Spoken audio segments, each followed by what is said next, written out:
Buenos días, mi nombre es Martin y este es Walter Vibe. Hola Martin y bienvenido a otro episodio de What's Up Prof. ¿Qué estamos discutiendo hoy, Walter? Hoy estamos discutiendo el gnosticismo y la palabra de Dios. Bueno, eso definitivamente, para eso necesitamos orar. Padre Celestial, gracias por unirnos de nuevo. Oh Señor, este es un tema muy importante y toca muchas decisiones importantes para tomar. Te pedimos que ilumine nuestras mentes y también nos guíe en esta discusión en el nombre de Jesús. Amén. Bueno, ¿por qué estamos hablando del gnosticismo y de la palabra de Dios? Martín, hay tantas cosas que están sucediendo en el mundo y tantas interpretaciones de las escrituras y tantos vientos de doctrinas soplando en el mundo, incluso dentro de la iglesia, que si pudiéramos obtener la base correcta, muchos de estos problemas simplemente desaparecerían. Y tú sabes que ya tenemos una melodía distintiva, la Biblia y el espíritu de profecía, a la ley y al testimonio. Y creo que seguiremos teniendo eso como un estribillo, porque de esto se trata. Sí, también como hemos dicho, que es importante, es imperativo tener la ley correcta, la palabra correcta, sí, la Torah correcta, la palabra de Dios correcta. Echemos un vistazo a esto de nuevo. Así que el gnosticismo y la palabra de Dios. Ahora, primera de Timoteo 6:20 dice: Oh Timoteo, guarda lo que se te ha encomendado a tu confianza, evitando los balbuceos profanos y vanos y la oposición de la ciencia, donde la palabra es gnosis, falsamente llamada. Ahora, esta es una palabra muy amplia, así que buscamos qué significa. Y dice, conocimiento significa en general inteligencia, comprensión, el conocimiento general de la religión cristiana, el conocimiento más profundo, más perfecto y ampliado de esta religión, tal como pertenece al más avanzado. Encuentro que eso es muy interesante, así que tenemos estos escalones de personas que están al tanto y las que pertenecen a los catecúmenos que todavía tienen que aprender los conceptos básicos, especialmente de las cosas lícitas e ilícitas para los cristianos, sabiduría moral, como se ve en una vida recta, etc. Ahora, hemos visto que el catolicismo tiene un conjunto completo de reglas que se basan en su conocimiento superior, esta posición elevada, como dijo el Papa Benedicto, desde la cual ellos examinan el paisaje y cómo todos deberían inclinarse ante su comprensión superior. Y es aquí donde entra el conocimiento gnóstico, sí, y es más ilustrado. Y en muchas religiones tienen dos niveles. Tú tienes el esotérico y el esotérico. Y el esotérico y el esotérico es para los iluminados, no para la población en general. Y este tipo de pensamiento no solo se impregna en la iglesia, es una parte muy esencial de las sociedades secretas, como los Freemason, los masones. Igualan sus secretos con juramento y juramentos con las cosas más horrendas. Y a veces tú ves estas ejecuciones en las que tú encuentras personas que han sido ahorcadas con la parte de sus pantalones enrollados en la típica manera masónica. Bueno, tú sabes lo que le sucedió a algunos banqueros del Vaticano, etc. Por lo que este tipo de pensamiento es algo muy generalizado. Y desafortunadamente se puede infiltrar en lugares donde no tiene derecho a estar. Ahora, el gnosticismo tiene sus raíces en la doctrina de la serpiente. Y lo hemos discutido tantas veces, así que no iremos de nuevo ahí. Génesis 3:5 dice: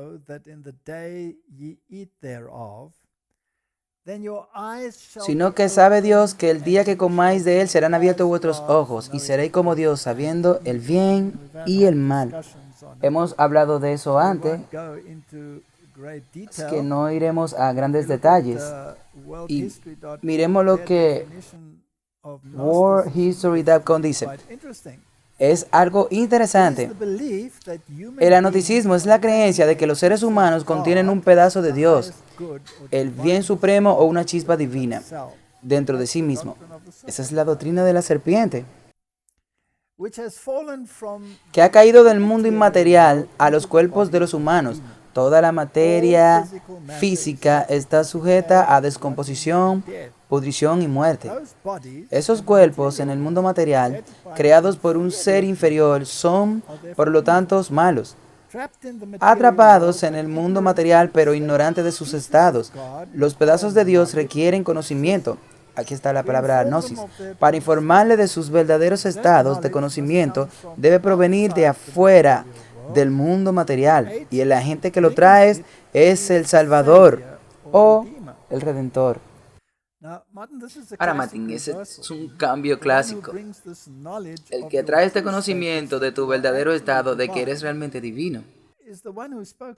Ese es el que habló aquí desde el principio y dijo que será como Dios. Y una vez que tenga este conocimiento, una vez que tus ojos hayan sido abiertos, una vez que tenga el conocimiento esotérico superior, y luego continúa y dice que durante los primeros 3 siglos del cristianismo no hubo autoridad central hasta después de la conversión del emperador romano Constantino el Grande en el 312 después de Cristo.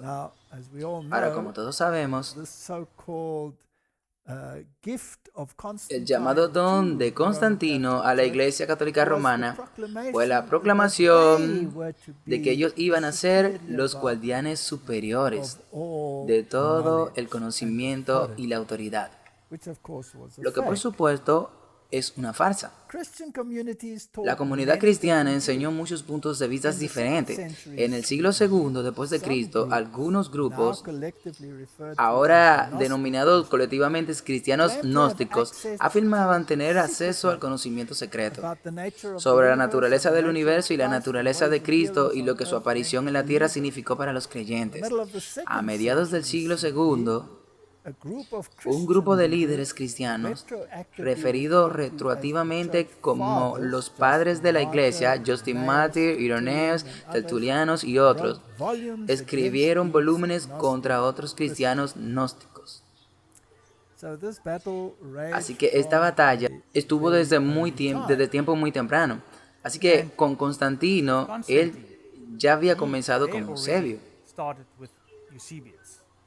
para que escribiera la Biblia de acuerdo con la filosofía gnóstica. Eusebio era un gran adulador de Constantino, y él era un estudiante de Oregon, y Oregon era un gnóstico. Oregon estaba impregnado de esta filosofía griega, como veremos. Y esto no tiene nada que ver con el cristianismo. Tú sabes, si tú crees que tú eres divino, entonces tú crees lo mismo que Satanás cree. Por eso es esencial que Satanás tenga a Cristo, bueno, si es un ser divino, que debe ser generado como un ser creado. Entonces esa divinidad podría de la misma manera aplicarse a cualquier otra persona en ese sentido. Y por lo tanto su guerra fue contra Cristo.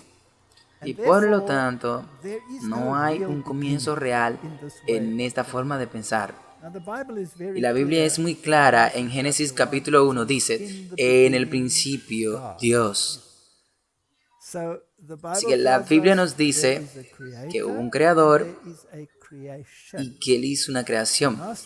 El gnosticismo confunde este tema, lo pervierte, y es por eso que la evolución encaja con el gnosticismo. Sí, incluso la evolución no tiene un principio, tiene un Big Bang, pero el Big Bang viene de un gran anterior Big Bang y con un previo Big Bang, y no hay un comienzo. Y la mayoría de las religiones esotéricas en el mundo tienen este concepto de ciclos, como la reencarnación, por ejemplo. Todas estas cosas tienen elementos del gnosticismo. Y la familia Medici, la que produjo los papas, incluso con lo que Martín Lutero tuvo que lidiar, ellos eran en realidad agnósticos. Así que cuando Eusebio produjo una Biblia, por así decirlo, que podía servir como base ecuménica para unir a toda la humanidad junta, aparentemente él produjo una serie de copias. Y algunas de estas copias, por supuesto, terminaron en la Biblioteca del Vaticano, y la más famosa es la del Codex Vaticano, que produce esa reliquia de ese documento que fue originalmente producido por Eusebio. Jerome luego, como veremos más tarde, produjo la versión latina, la Vulgata, y esta se convirtió en el buque de insignia de Roma. El documento del Vaticano aparentemente se perdió dentro de la biblioteca y permaneció allí durante siglos. Durante un tiempo útil, cuando podría usarse una vez más. Era un documento que tenía muchas omisiones fuera de la Biblia. No tenía el primer capítulo de Génesis, no tenía la última parte de la Biblia. Hubo muchas alteraciones, pero este es el monumento de los traductores de hoy, ya que se encontró justo a tiempo para contrarrestar las Biblias de la Reforma. Pero llegaremos a eso más tarde. Y Roma afirma que tiene acceso a los documentos más antiguos en los que basar su versión de las Escrituras. Ahora, cuando rastreamos eso de vuelta al gnosticismo, entonces tú tienes muchos matices e inserciones de naturaleza agnóstica. Y si lees lo que dice el mundo oculto al respecto, Blavatsky, por ejemplo, dice que las versiones modernas que se basan en Westcott-Horn solo podrían haber sido producidas por un cabalista. En otras palabras, alguien con este conocimiento esotérico. Y luego ella explica que la reescritura, cambiando una palabra aquí y una palabra allá, dará un significado totalmente diferente a lo que las escrituras están diciendo. En realidad, más en línea con el pensamiento gnóstico. Ahora, este argumento sobre quién era el custodio de los manuscritos que dieron origen a nuestra Biblia es un argumento que ha estado rugiendo. Ahora, y eso ha sido durante siglos. Y por supuesto, Roma afirma que fue la única que le dio a la humanidad las verdaderas escrituras. Pero, ¿es este el caso o...? Bueno, no puede ser el caso, porque la Biblia advierte contra Roma todo el tiempo y luego ellos producen la palabra. Exactamente. Hay algo muy extraño con respecto a esto. Así que cuando estudiamos de dónde provienen los manuscritos, hay dos líneas de manuscrito. La línea de Westcott-Horn y todo este texto cinético del Vaticano que viene en esa línea. Dicen que son los originales o los más cercanos. Y tienes las Biblias originales en este gran volumen de manuscritos que salen de la Iglesia del Este, la cual es Antioquía. Así que estas dos líneas de los manuscritos están básicamente en juxtaposición y se contradicen entre sí en muchos lugares. Y la palabra es seguir la línea o no. Ahora, el espíritu de profecía es muy claro, que la línea que realmente era el custodio vino a través de los apóstoles, a través de la Iglesia del Este, y fue mantenida por los valdenses. Así que necesitamos mirar la historia de los valdenses, porque esto es muy importante, sí, y también es una historia muy controvertida. Y también debemos tener en cuenta que Roma es una experta en cambiar la historia, sí, definitivamente. Así que cuando quieras leer sobre los Rulis, los Vándalos, los Astrólogos, cualquiera de esas naciones que han sido erradicadas, no hay historia, han sido destruidas. Porque la única historia que tenemos es la que fue inventada por Roma. Sí, ellos tienen una muy buena historia en quemar libros y destruir la historia. Sí. Ahora, siempre que leemos historia que proviene solamente de ese establo, entonces tú debes estar bastante seguro de que tú tienes que ponerte un par de anteojos muy especiales para determinar si hay algo de verdad en ellos. Si solo tomas la historia de la Reforma, cómo ha sido alterada y cómo se han reescrito las enciclopedias, etc., entonces se convierte en un punto muy discutible. Tal vez sea muy importante tener en cuenta que toda la historia que reescriben siempre está a su favor, incluso sus manuscritos. Bueno, echemos un vistazo a este gran número de los valdenses. Durante muchos años, la Iglesia Católica ha enseñado que los valdenses tuvieron su inicio en el siglo XII. Por lo que si leemos alguna de sus citas, esta proviene de los Hermanos de María, Historia de la Iglesia Católica para los católicos parroquiales y secundarios. Y dice que la herejía de los valdenses data del siglo XII, que fue originada por Valdés, un rico comerciante de Lyon. Ok, aquí hay otra fuente, Enciclopedia Católica. El verdadero fundador de la secta era un rico comerciante de Lyon, que en los primeros documentos se llama Valdés, Baldo, ya que fueron reclutados principalmente entre círculos no solo desprovistos de formación teológica, sino que también carecían en general de educación.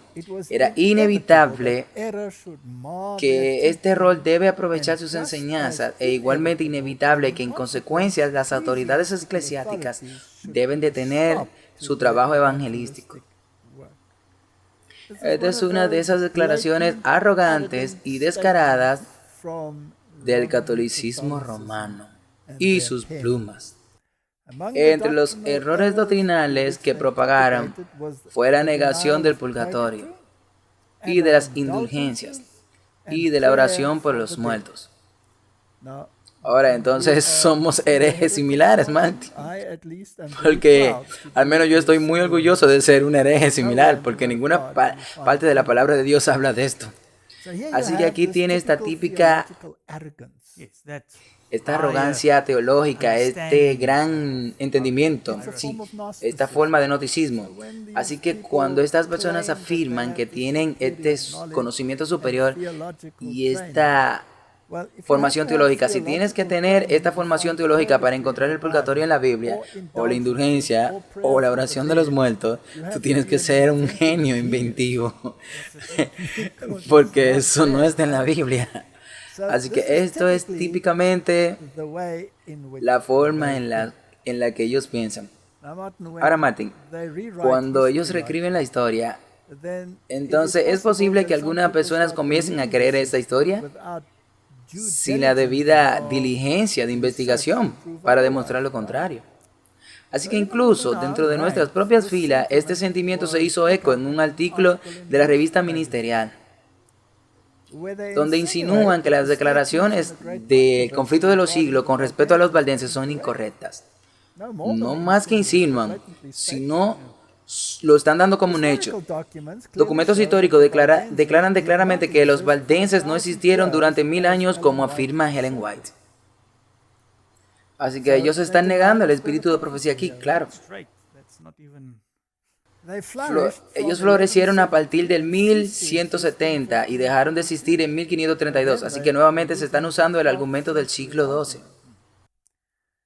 Cuando se fusionaron con otros grupos cristianos, además, contrariamente a su afirmación, no hay registro histórico de la observancia del sábado valdense en sus propios documentos y se refieren claramente a que ellos adoraron el domingo.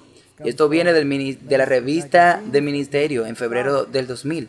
Ahora, si se permite que sentimientos como este circulen en los reinos de los teólogos, Entonces, esto socava la veracidad del espíritu de profecía, a la ley y al testimonio.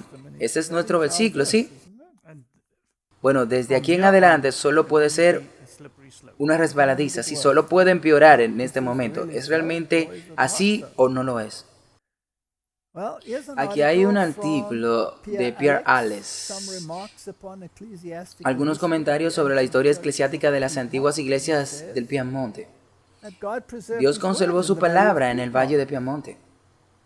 René Rezaco, un oficial de la Inquisición, reconoció que es así, los valdenses es el más antiguo que cualquiera de los que dicen que se ha continuado desde la época del Papa Silvestre, 335 después de Cristo, y otros desde la de los apóstoles. Así que aquí hay una fuente histórica que contradice directamente lo que está diciendo Roma. Y lo que acabamos de leer en la revista del ministerio, así que esto refuta totalmente ese argumento. Aquí hay otro, Emilio Combach, Historia de los Valdenses de Italia desde el origen hasta la Reforma. He visto a laicos que conocían casi todos los evangelios de Mateo y de San Lucas, y especialmente los discursos de nuestro Señor. Te podría citar una palabra de memoria. Todavía otro ejemplo, esta vez es un campesino austriaco que he visto y he escuchado, dice el inquisidor que narra el hecho, un campesino que se sabía de memoria todo el libro de Job, palabra por palabra, y he conocido otros que conocían perfectamente el Nuevo Testamento. Así que Martin, estos campesinos analfabetos, los no educados sabían más que los teólogos, sí. Y como Tyndale le dijo al Papa, haré que un labrador sepa más sobre la Biblia que usted y todo tu grupo de compinches juntos. Así que este tipo de argumento que encontramos tan a menudo hoy, que dice porque él no es un teólogo, no tiene derecho a comentar sobre este tema. Incluso se rechazarían de Jesús, sí. Eso es exactamente lo que sucedió, sí, eso es exactamente lo que sucedió, porque argumentan así, y es una superioridad eclesiástica que huele a tal arrogancia que ni siquiera vale la pena mencionarla.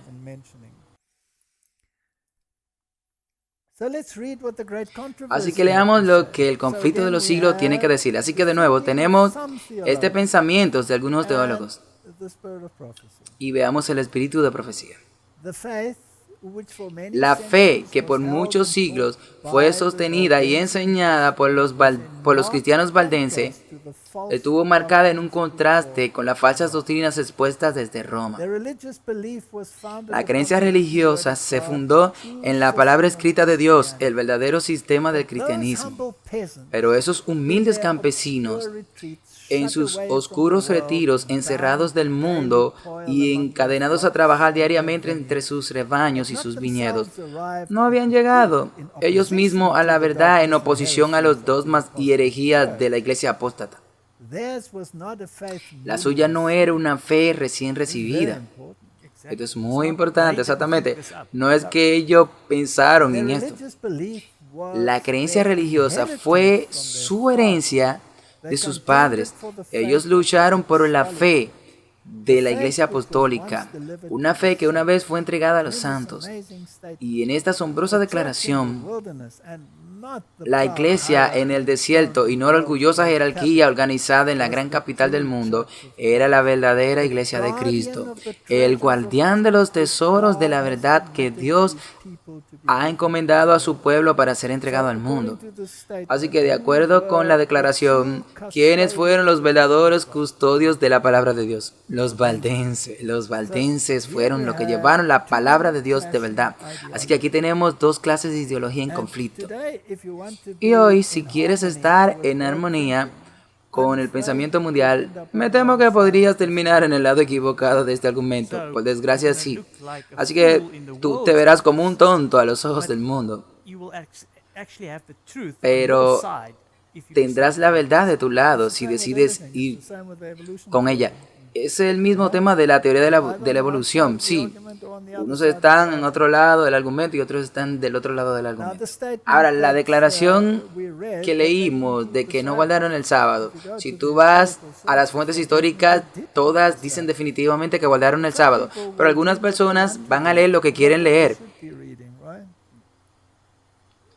Así que aquí hay otra declaración. En Lombardia, que fue la residencia principal de los herejes italianos, surgieron una secta singular que tenían la mayor adversión al dominio y la disciplina de la Iglesia de Roma.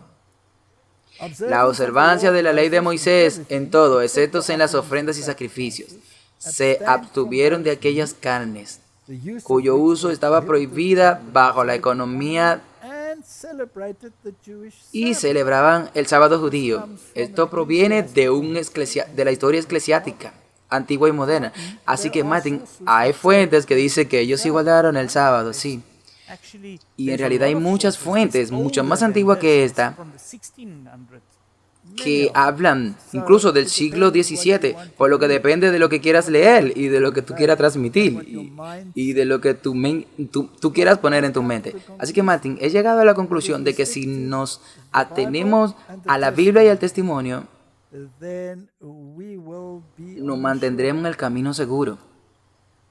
Y muchas veces, cuando te apegas a la Biblia y al espíritu de profecía, a veces, dependiendo de la versión que estés usando de la Biblia, tú verás que hay algo que no está bien ahí, sí, que hay discrepancia cuando hay una Biblia que no concuerda. Y luego tendrás que ir a la Biblia si está usando una Biblia con los verdaderos manuscritos, correcto. Así que este argumento continuará hasta el final, sí. Pero si estás arraigado en los testimonios y estás arraigados en la palabra de Dios, entonces los dos tienen que estar en armonía, y donde no hay armonía, eso debería darte una pista seria. Aquí hay una cita de B.G. Wilkinson, La verdad triunfante. Los valdenses eran muy completamente un pueblo de Dios y mantuvieron el séptimo día como día de descanso sagrado durante siglos. 2 siglos después de que el Papa Gregorio, en el 602, había emitido la bula contra la comunidad de observadores del sábado en la ciudad de Roma. Ahora, ¿por qué iban a emitir una bula contra el sábado si nunca guardaron el sábado? Eso es algo que no tiene sentido. Así que tú puedes leer la historia y tú puedes leer la historia. Aquí hay otra cita del conflicto de los siglos. Los valdenses fueron los primeros de todos los pueblos de Europa en no tener una traducción de las Sagradas Escrituras. Cientos de años antes de la Reforma, ellos poseían la Biblia en manuscritos en su lengua materna. Eso es increíble. Ellos tenían la verdad sin adulterar, y esto los convirtió en objetos especiales de odio y persecución. Martin, siempre que tengas la verdad sin adulterar, tú serás perseguido. Es una promesa. Ellos declararon que la iglesia de Roma era la Babilonia apóstata del Apocalipsis, y con el peligro de sus vidas se levantaron para resistir sus corrupciones.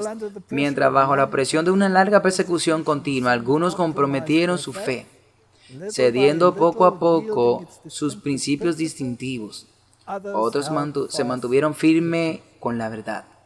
A través de las edades oscuras y apostasía, los valdenses negaron la supremacía de Roma, rechazaron la adoración de imágenes como idolatría y mantuvieron el verdadero sábado. Bajo la más fiera tempestad y oposición, ellos se mantuvieron con su fe. Aunque heridos por la lanza y quemados por el fuego, defendían inquebrantablemente la palabra de Dios y su honor. Este conflicto ha estado llevándose furiosamente desde el principio, y esto por ninguna manera se va a acabar, y esto se pondrá aún más furioso. Y sí, se han infiltrado en todas partes, sí. Ahora, ¿estuvieron todos siempre fieles? No, eso es muy claro. Algunos de ellos renunciaron a sus ideologías y sus distintivas creencias y siguieron el camino del mundo. Y más tarde, sí, renunciaron también al sábado. Pero aún tú puedes encontrarlo en la historia. Aquí hay un artículo en Cartas y Manuscritos. Ahora, ¿qué se propone Satanás hacer? Él propone que es capaz de cambiar la Biblia. Estas partes que cayeron entienden todo acerca del cielo y que pueden traer los diferentes sentimientos de la Biblia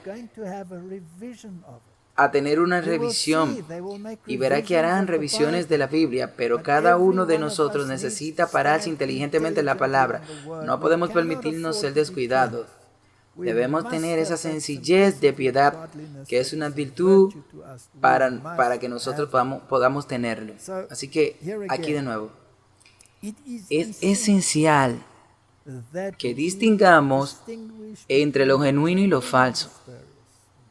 Ahora, tú puedes venir con 1000 traducciones de la Biblia. Y si están basadas en los manuscritos espurios, todas estas falsas, sin importar cuán hermosa sea la poesía o el idioma dentro de ellos, si no están basados en los manuscritos correctos, si están basados en perversiones, si están basados en gnosticismo e inserciones gnósticas, entonces tienes un problema. Sí, es una casa construida sobre arena. ¿Predijo el espíritu de profecía que eso pasaría? Sí, absolutamente, y deberíamos estar del lado de nuestro Dios.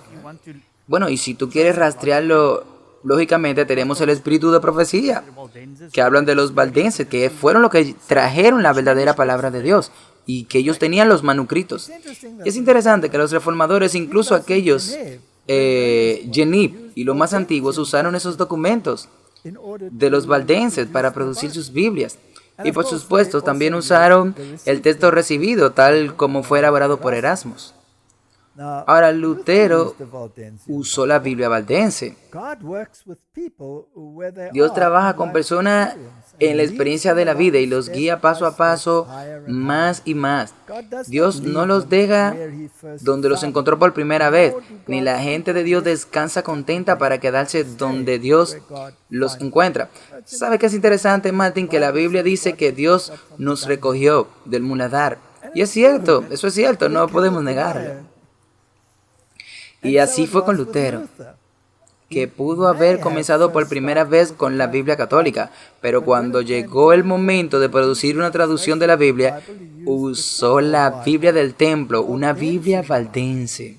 Es un hecho interesante de la historia que a medida que avanzaba la reforma, los reformadores adoptaron el texto recibido en unión con los valdenses, y la contrarreforma inspirada por los jesuitas adoptó la Vulgata latina y la del Vaticano.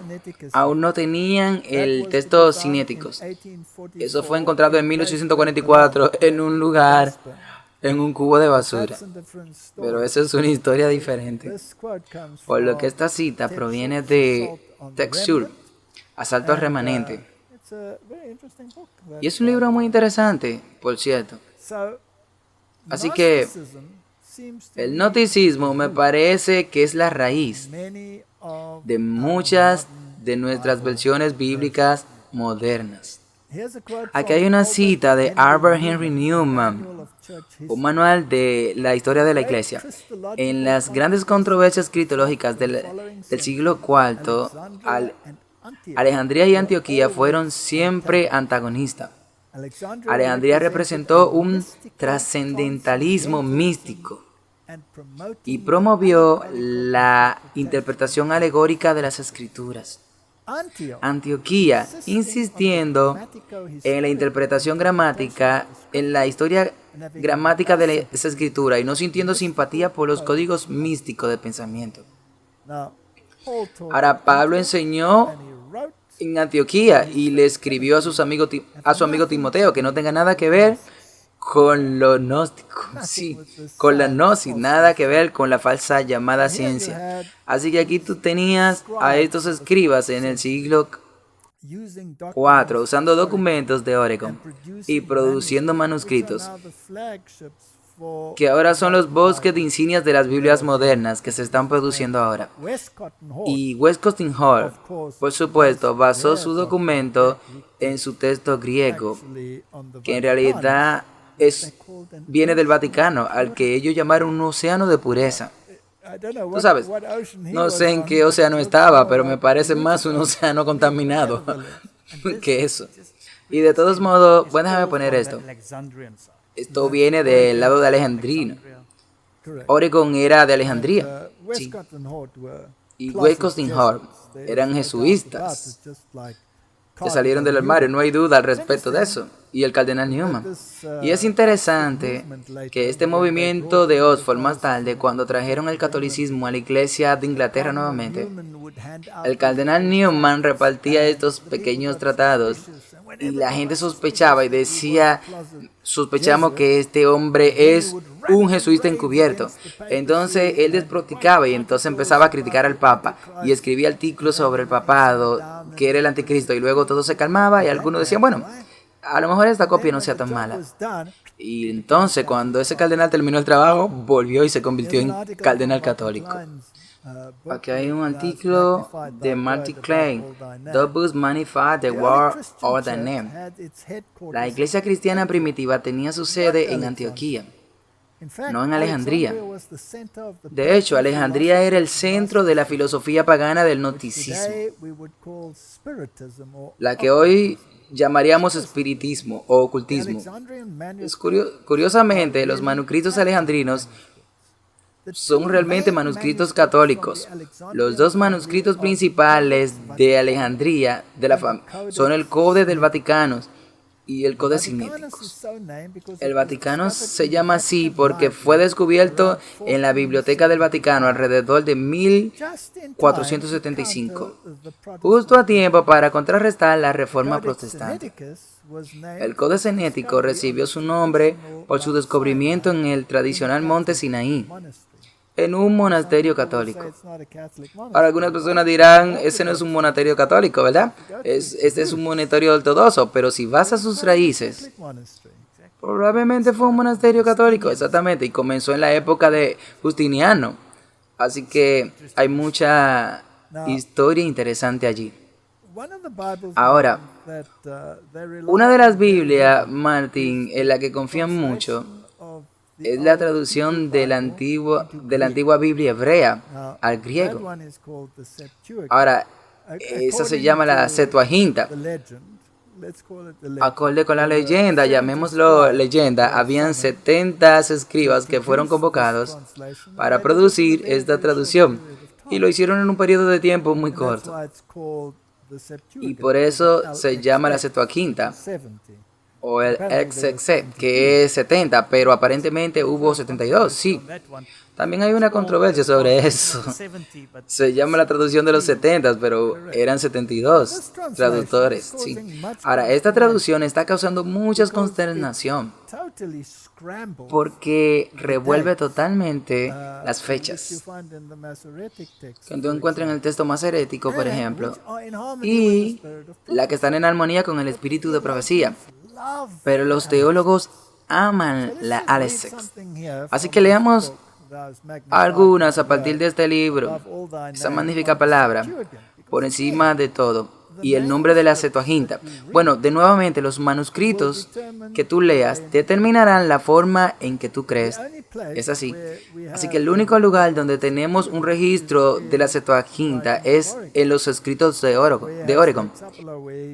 Mientras que esa Polarway compara los 6 documentos y uno de ellos es esta traducción griega, que realmente es el único lugar donde lo tenemos, por lo que proviene de Oregon, que era un gnóstico. Así que volvamos al gnosticismo. La Septuaginta contiene muchos problemas serios que no podríamos aceptar, como la palabra fiel preservada por Dios. La mayoría de los manuscritos de la RSS dan 167 como la edad de Matusalén al nacimiento de su hijo Lamé.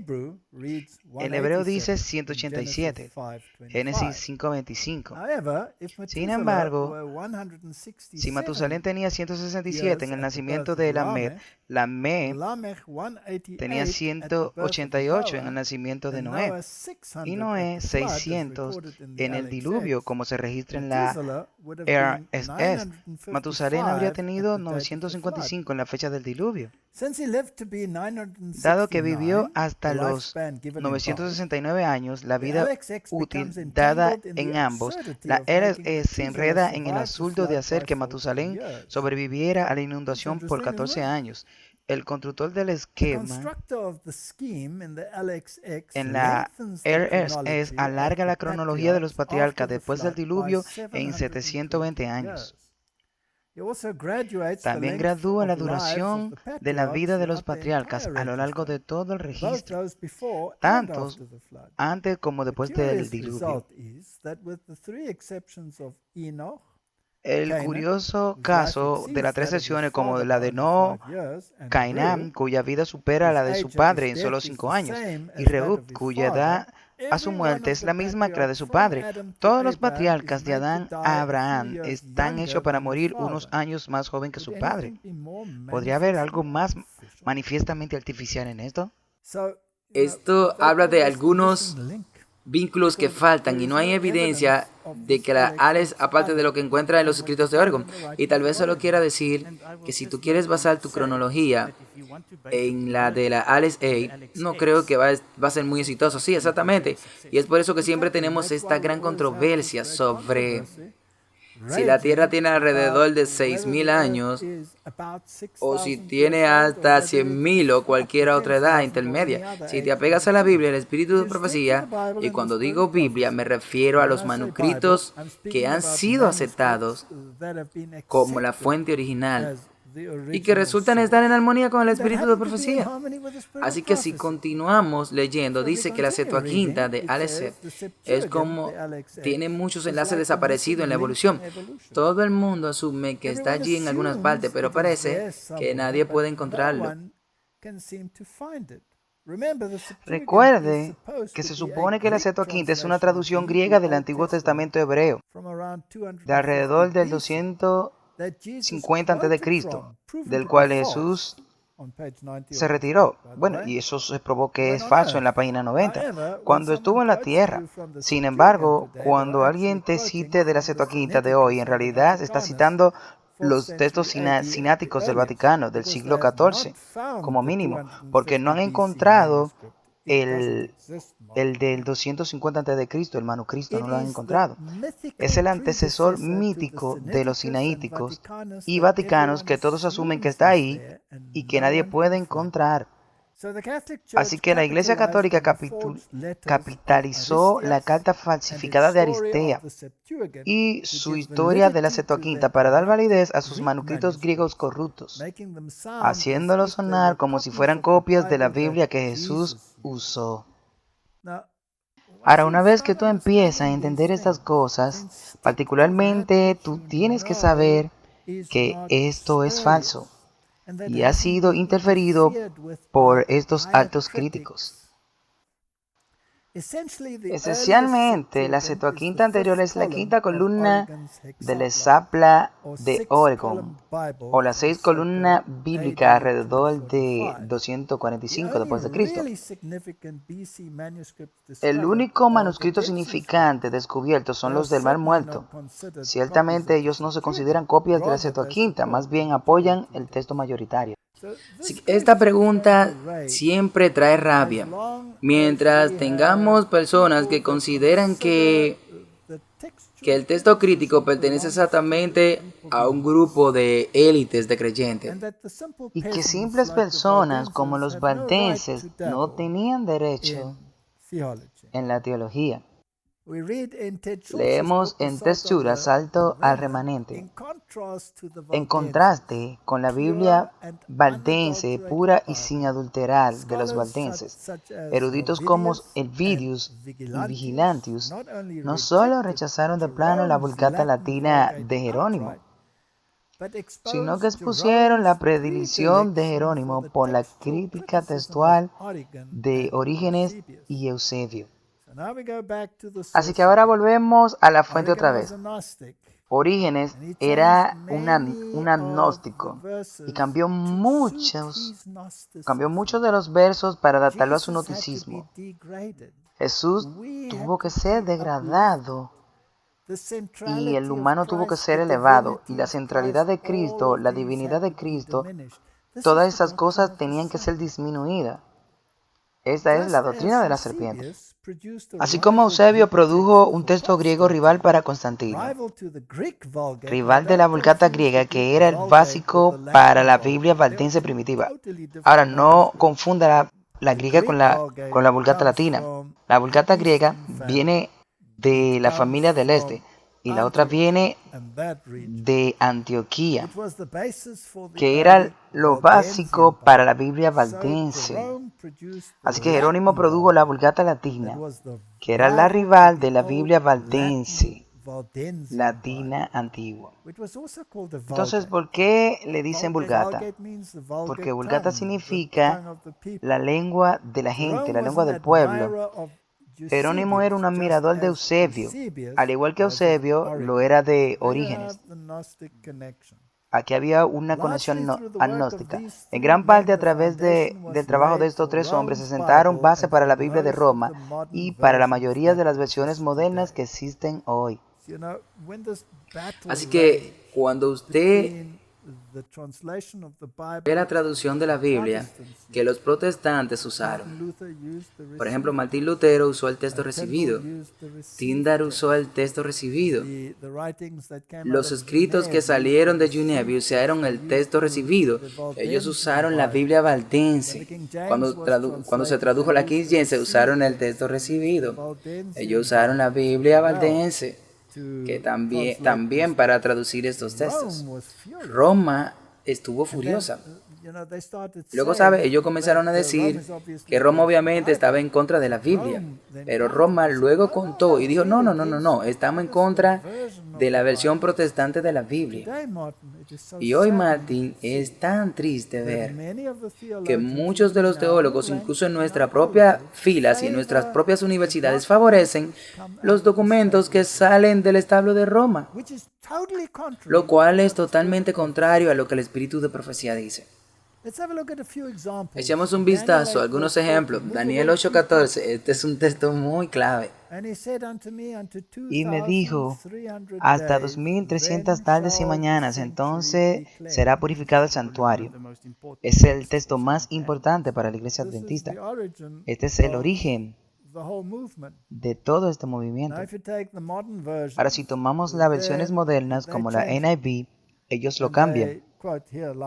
Y aquí dice, por ejemplo, la NIV, me dijo, se tomarán 2300 tardes y mañanas. Entonces el santuario será consagrado. Ahora, aquí hay una gran diferencia entre limpiado con reconsagrado. Una gran diferencia. Entonces, la versión King James lo traduce días. Y la NIV dice tardes y mañana. Y aquí hablamos de que son días. Sí, aquí. La versión King James dice días. Pero si tú tomas la TEV Bible, dice,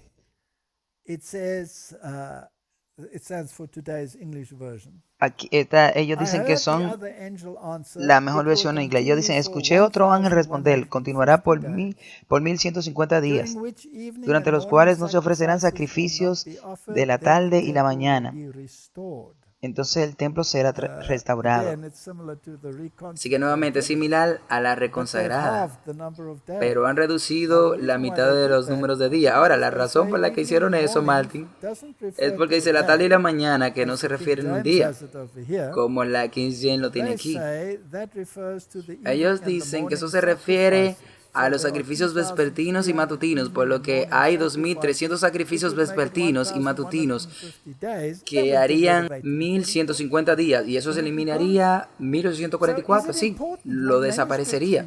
Así que es importante qué manuscrito se está usando, sí, esto es debido a muerte, así que esto es una infusión, este es un primer paso que encontramos aquí en las traducciones modernas, hasta que finalmente llegas a la apostasía total, como en la TV, y luego te dechaste de todo esto. Ahora, la palabra tarde y mañana nunca en la Biblia se refiere a los sacrificios. Cuando se refiere a los sacrificios, entonces dice la mañana y la tarde, nunca la tarde y la mañana. La tarde y la mañana siempre se refiere a un día, y fue la tarde y la mañana el primer día en Génesis. Y esos son días literales de 24 horas. Por lo que esta es una perversión deliberada que surge del establo de los críticos, de los altos críticos, que son influenciados por Roma. Así que nosotros leemos en el mismo libro, en la profecía de los 2300 días, vemos una promesa muy clara de la venida del Mesías, de su bautismo, su crucifixión, su inauguración del santuario celestial y su entrada triunfal al lugar santísimo al comienzo del juicio investigativo en 1844. Ahora yo quiero hacer una pausa por un momento. Si fuera cierto esto que se refiere a que los sacrificios de la mañana y de estos sacrificios de la mañana y la tarde, y que los días deben dividirse a la mitad en 1150, y luego toda la profecía que se refiere al Mesías y su llegada y su obra serían destruidas entonces. Así que no podría ser. La evidencia interna en sí mismo nos dice que no podría ser. Así que la fecha de 1844 es desterrada del panorama profético. Entonces el sonido programado de los mensajes de los tres ángeles con sus advertencias sobre la recesión de la marca de la bestia con la emisión del domingo y el sábado también desaparecen.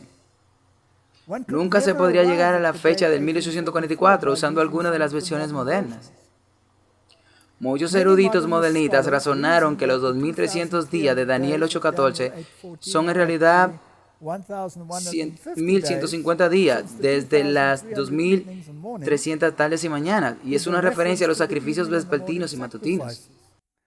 En la Biblia, cuando los sacrificios se refieren a las palabras mañana y tarde, no se usan. Eso, tarde y mañana, como lo vemos en Daniel capítulo 8. Ahora, aquí hay algunos ejemplos. Esdras 3:3. Holocaustos mañana y tarde. Segunda de Crónicas 31:3. La ofrenda de la mañana y por la tarde. Segunda de Crónicas 2:4. El holocausto de la mañana y la tarde. Números 28:4. Un cordero ofrecerá por la mañana y el otro lo ofrecerás al atardecer. Así que cuando se habla de días literales, como los días literales de la creación en Génesis capítulo 1, las palabras son y la tarde y la mañana fueron el primer día, Génesis 1:5. Ahora, en nuestras discusiones anteriores, me referí a los esfuerzos de algunos teólogos para quitar el énfasis del remanente, que surgiría para traer un mensaje después de 1844, lo cual es el mensaje de los tres ángeles. Y esto es una de las formas en que atacan esto. Pero no se dan cuenta de que se están disparando en el pie, porque si destruyen la segunda mitad de la profecía, ellos también están destruyendo la parte mesiánica de la profecía desde el principio, por lo que la evidencia interna de la Biblia dice que nuestra comprensión de 1844 es absolutamente cierta.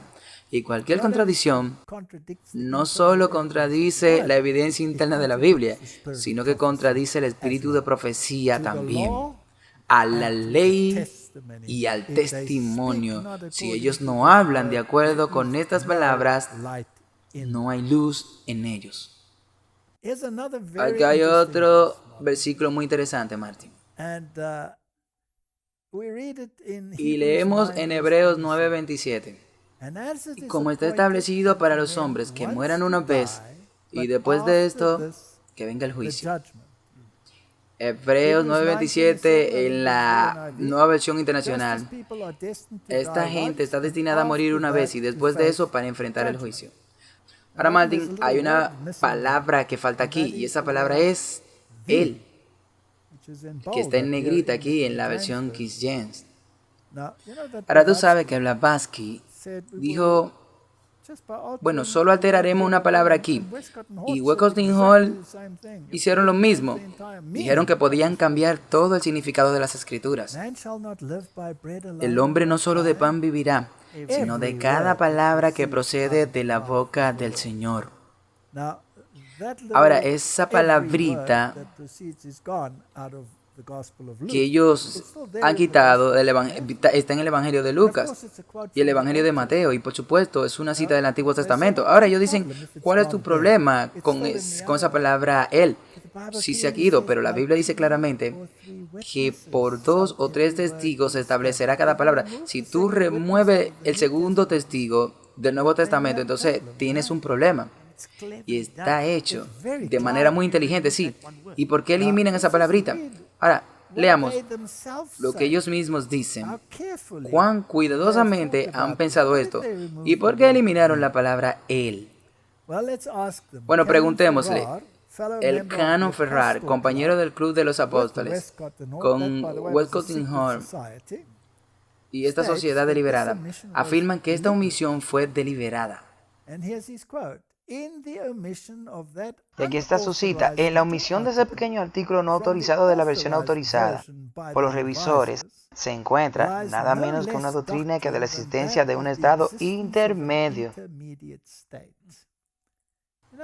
En otras palabras, han insertado el purgatorio en esto, simplemente quitando la palabra Él. Es muy inteligente. Sí, eso suena como el adversario. Sí. Es como Él.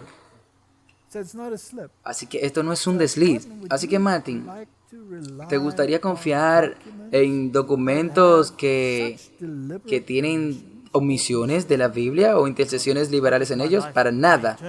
Mi vida eterna depende de esto. ¿No hay cierta advertencia en la Biblia que si tocan las palabras de Dios, entonces tú estarás en serios problemas? Hebreos 1:3 es otra interesante, que siendo el brillo de su gloria y la imagen expresa de su persona y sosteniendo todas las cosas por la palabra de su poder, cuando Él mismo había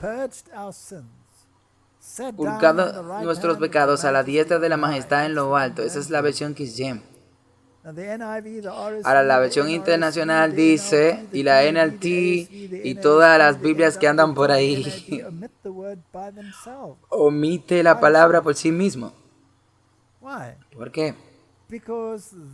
Porque eso se deshace de Jesús como el mediador del alma y permite otros mediadores como los santos o María o los sacerdotes y papas y prelados. Que si tú vas a Richard Foster, la celebración de la disciplina, bueno, lo mencionamos en un WhatsApp anterior, sí, y por supuesto, él confía en la Biblia renovada. ¿Sabes, Martín? Hay algunas personas, incluso en nuestra propia iglesia, que abogan que podríamos beneficiarnos de leer traducciones tales como esa. ¿No te dijo una persona que también es tan inspirado como Elena White, como estuvo Elena White? Bueno, tú sabes, sí, fue un funcionario de la conferencia. Él me dijo que Richard Foster estaba tan inspirado como Ellen White. Y yo le dije, bueno, está bien, pero la inspiración de él vino de abajo y no de arriba. Y entonces él estuvo muy enojado conmigo. Pero escuche lo que él Dice, Él ya ha fallecido. Los seguidores de Jesucristo han recibido autoridad para recibir la confesión del pecado y perdonarlo en su nombre. ¿Eso suena a protestante o católico? A católico. Hemos tratado de convencernos de que solo Dios puede perdonar pecados. Pero a través de la voz de nuestros hermanos y hermanas de la palabra del perdón se escucha y se arriesga en nuestra vida. Y hay una tercera ventaja para la institución confesionario, es decir, penitencia. Es una doctrina total de la Iglesia Romana Católica. Al sacar las palabras por sí mismo, se han colocado en la posición de Dios. Es el gnosticismo, sí, en su mejor momento. Esto es gnóstico, este es el evangelio gnóstico. Así que cuando la NIV, la RRB, la RSAB, la NLT y todas esas Ds omiten estas palabras, tienen un origen gnóstico. Y básicamente está leyendo un documento con elementos gnósticos en él. No puedes defender ninguna doctrina seria perteneciente al ministerio de Cristo, donde está teniendo lugar lo que la expiación significa, lo que significa ser salvo de tus pecados y no en tus pecados. Y tú tienes todas estas catástrofes aquí. Aquí hay otro ejemplo, Colosenses 1:14, en quien tenemos redención por su sangre, hasta el perdón de pecado. Colosenses 1:14, en quien tenemos redención del perdón de pecado. Esa es la NIV. Ahora, ¿por qué dejarían a través de su sangre? De hecho, no es solo la NIV, también la SRB, la ARB, la TV, en la NUT, en la NLT, el SCB, la NIV, la NRB, la FLT, todas omiten la palabra a través de su sangre.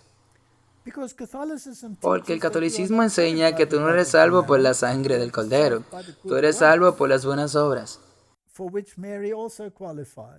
Así que María también califica, o cualquiera de los otros santos. Tú puedes rezarle al Papa Juan Pablo II.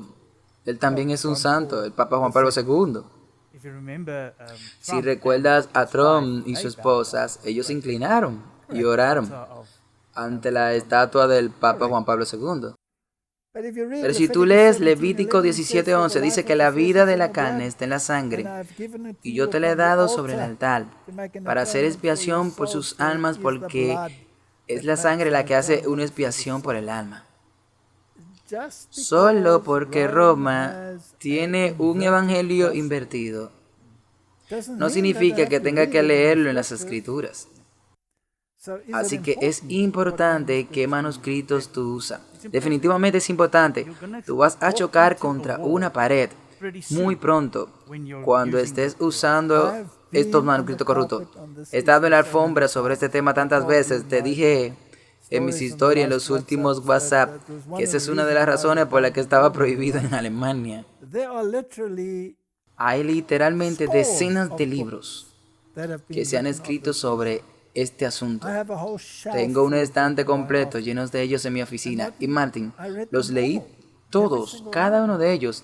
Y también leí los argumentos en contra de esto, para ser justo. Y no puedo creer que nuestros teólogos, los teólogos de nuestra iglesia, algunos de ellos, estén tan engañados por esta alta crítica y esta teología y estos manuscritos que se basan en estos buques de insignia de Roma, del Vaticano y el texto cinético y un puñado de texto corrupto para construir una teología completa que se hizo para destruir el protestantismo y el adventismo. Tú ni siquiera puedes confirmar algunos de nuestras creencias si te basas en esas nuevas traducciones. Correcto. Por lo que esto es en realidad un problema grave y pueden argumentar tanto como quieran.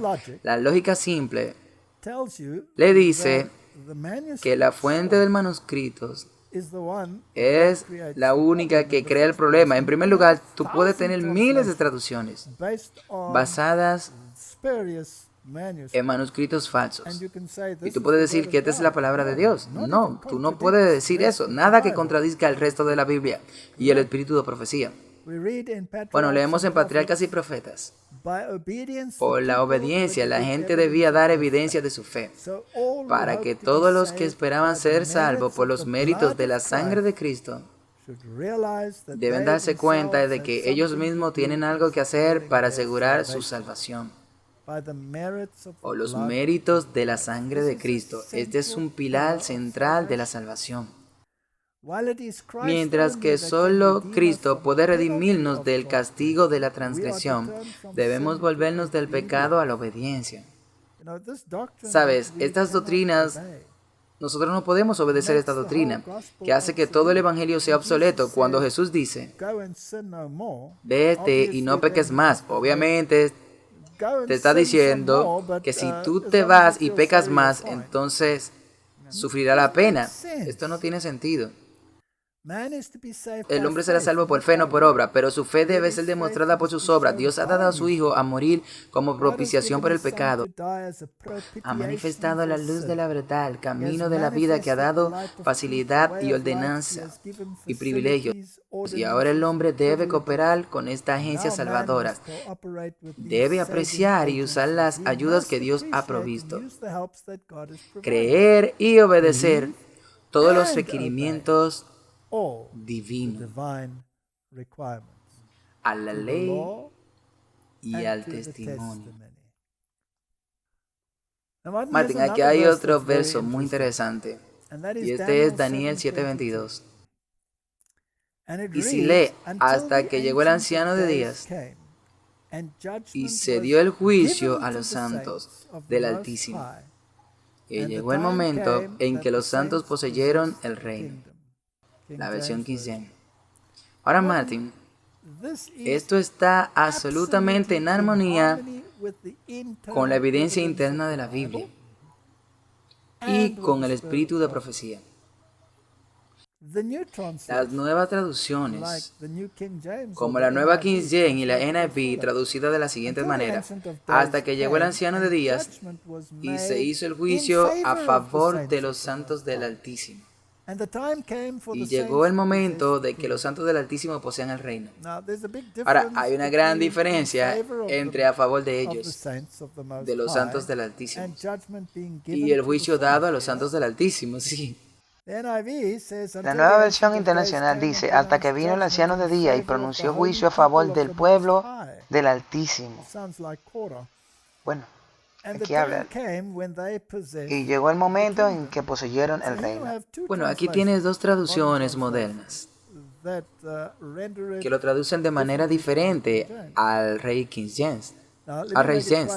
Ahora, déjame dejarlo bastante claro. La gente siempre dice, este es el compañero de pelea de la King James. No, yo soy un hombre del texto recibido cuando se trata del Nuevo Testamento, y hay una gran diferencia ahí, porque hay muchos idiomas en lo que se traduce el texto recibido.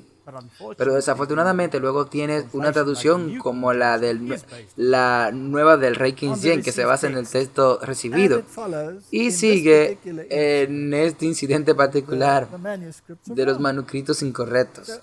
Entonces, ¿por qué es importante esto, Martín?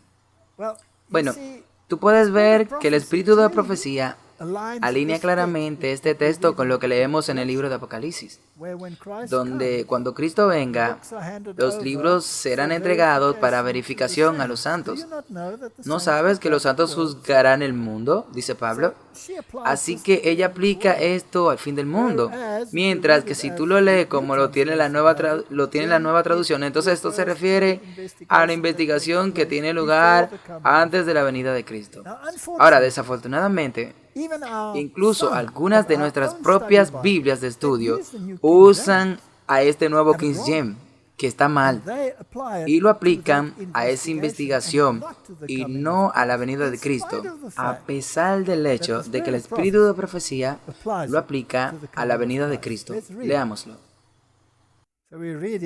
Así que lo leemos aquí, de Millennial Judgment, sobre el juicio milenial.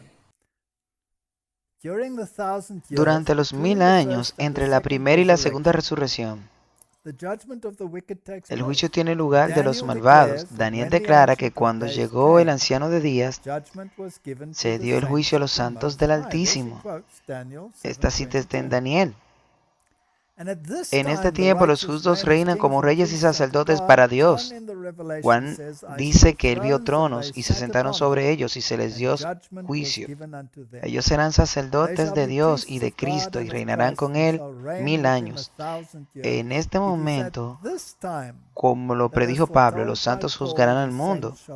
En unión con Cristo juzgan a los impíos, comparando sus actos con el libro de estatutos, la Biblia, y decidiendo cada caso de acuerdo con las obras realizadas en el cuerpo. También Satanás y los ángeles malos son juzgados por Cristo y su pueblo. Así que Martin, aquí nuevamente tenemos un excelente ejemplo. El espíritu de profecía está en perfecta armonía con la traducción como la encontramos en Daniel 7:22 en la versión King James, y en absoluta discrepancia con las nuevas traducciones en cualquiera de las otras. Porque es así que incluso algunos de nuestros pueblos correrán con las traducciones mundanas y negarán el espíritu de profecía en el proceso. No podemos permitirnos eso. Si queremos entender y tener una unidad en términos de la doctrina, nosotros necesitamos basar lo que creemos en la Biblia y en el testimonio. Y esta idea de que tú tienes que ser un teólogo para entender el texto textual, eso no tiene ningún sentido, porque si su base es un documento que tiene noticismo, entonces no importa cómo discutas sobre la veracidad del texto, no puede ser aceptado, porque solo hay una línea que tiene el sello de aprobación. Y nosotros sabemos dónde está esa línea. Esa línea corrió desde los discípulos a través de los valdenses y luego hasta los reformadores. Es impensable que Dios diera los manuscritos equivocados para basar las doctrinas más importantes de la salvación de los reformadores, y que el sistema que Dios afirma ser el anticristo sea el único que custodió su palabra. Eso es impensable. Bueno, solo quiero traerlo de vuelta. Es ilógico. Es como si hubiera mucha cosa rara en la que tú tienes que pensar. Tú puedes usar tu lógica y tú no tienes que ser un alto crítico para usar la lógica. Sí. Así que qué importante es que entendamos el idioma de los críticos y que entendamos griego y hebreo. Así que ¿es el conocimiento del griego y el latín un requisito para la interpretación? Esto viene del Committee on Problem in Bible Translation. Ellos escribieron, es tremendo, dice, el problema es cómo se traduce la partícula con las amenos. Esto aquí es una cita griega con el infinitivo teirem, que sigue. Esta es una construcción anastrosa y también lo es una partícula adverbial. Ahora, Martin, las mayorías de los lectores de la Biblia no encontrarán estas explicaciones esclarecedoras. Un mensaje velado que fue transmitido por el comité parecía ser: si usted no sabe griego, no está calificado para tratar de interpretar las escrituras y ciertamente no está calificado para juzgar la veracidad de cualquier texto de la versión de la Biblia. Y esto es exactamente el mismo sentimiento que enfrenté cada vez. Esto es simple, simplemente tener fe en la Biblia y el espíritu de profecía que están en armonía en una traducción. Y si hay una que no está en armonía, esa traducción no puede ver porque no tiene argumento en la verdad. Así que si leemos en Cartas y Manuscritos, volumen 12, leemos lo siguiente: es una consecuencia mucho mayor que los estudiantes estudien la palabra de Dios que estudiar griego y latín. Sin embargo, algunos pueden llevar el estudio de estos idiomas con éxito, especialmente el griego, y sin embargo no se colocan por encima de la palabra de Dios. Me parece interesante que muchas personas se encuentran muy difícil no ponerse por encima de la palabra de Dios, pero aceptan este razonamiento de estos altos críticos y lo introducen en el mismo pensamiento del remanente. Debemos leer lo que está en armonía con el espíritu de profecía y la palabra tal como está escrita en la base de los manuscritos que Dios dio a los reformadores. Y dejemos los escritos gnósticos que se basan en sentimientos gnósticos. Aquellos que deseen tenerlo y que deseen elevarse eclesiásticamente por encima de sus semejantes para establecer un estándar que solo ellos pueden alcanzar y que todos los demás son goyim o catecúmenos. Como Tyndale dijo, que un labrador sabrá más sobre las escrituras que muchos papas y prelados y alto crítico. Que Dios nos guarde para ceñirnos a la sencillez de la palabra. Y es fundamental que nos unamos en este asunto. Sí, porque el tiempo es corto. Sí, teníamos que sacar todo esto del camino. Tenemos que empezar a dar el grito, el clamor. ¿Y cómo puedes dar el clamor si tú no sabes cuáles son las órdenes de marcha del remanente? Si tú no sabes eso, entonces no puedes ser parte del fuerte grito, porque el fuerte grito, sal de ella, pueblo mío, no reciba de sus plagas.